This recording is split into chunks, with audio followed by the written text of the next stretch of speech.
Physical activities. நம்ம என்ன medicines எடுத்துக்கிட்டாலும் கூடவே வந்துட்டு இந்த மாதிரி ஃபிசிக்கல் ஆக்டிவிட்டீஸ் வந்து பண்ணணும். ஸோ அப்போ தான் வந்து உங்களுக்கு ரிசல்ட் நல்லாயிருக்கும்.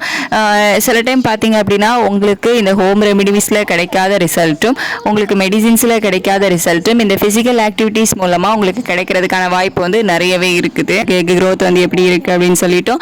இந்த எக் வந்து ரப்சர் ஆகிறது எல்லாத்தையுமே வந்து ஸ்கேன் மூலமாக தான் வந்து பார்க்க முடியும். ஸோ இதை வந்து ஃபாலிகுலர் ஸ்டடி மூலமாக ஃபாலோ பண்ணி உங்களுக்கு க்ரோத் எப்படி இருக்குது அப்படிங்கிறத வந்து சொல்லுவாங்க. அதே மாதிரி எக் வந்து எப்போ ரப்சர் ஆகுது, எக் வந்து அதாவது கருமுட்டை எப்போ வெடிக்குது அப்படிங்கிறத பார்த்து இந்த டைமில் வந்து நீங்கள் இன்னர் கோர்ஸ் வச்சுக்கலாம். ஒரு 1/2 hour வந்து நீங்கள் வாக்கிங் போகலாம்.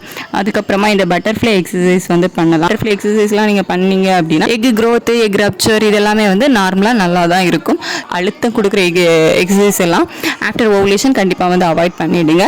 சும்மா வந்து வாக்கிங் போகிற பிஃபோர் ஓவுலேஷன் போகலாம், ஆஃப்டர் ஓவுலேஷன் இல்லை உங்களோட ப்ரெக்னன்சி டைம் எப்போ வேணாலும் நீங்கள் வந்து வாக்கிங் போகலாம்.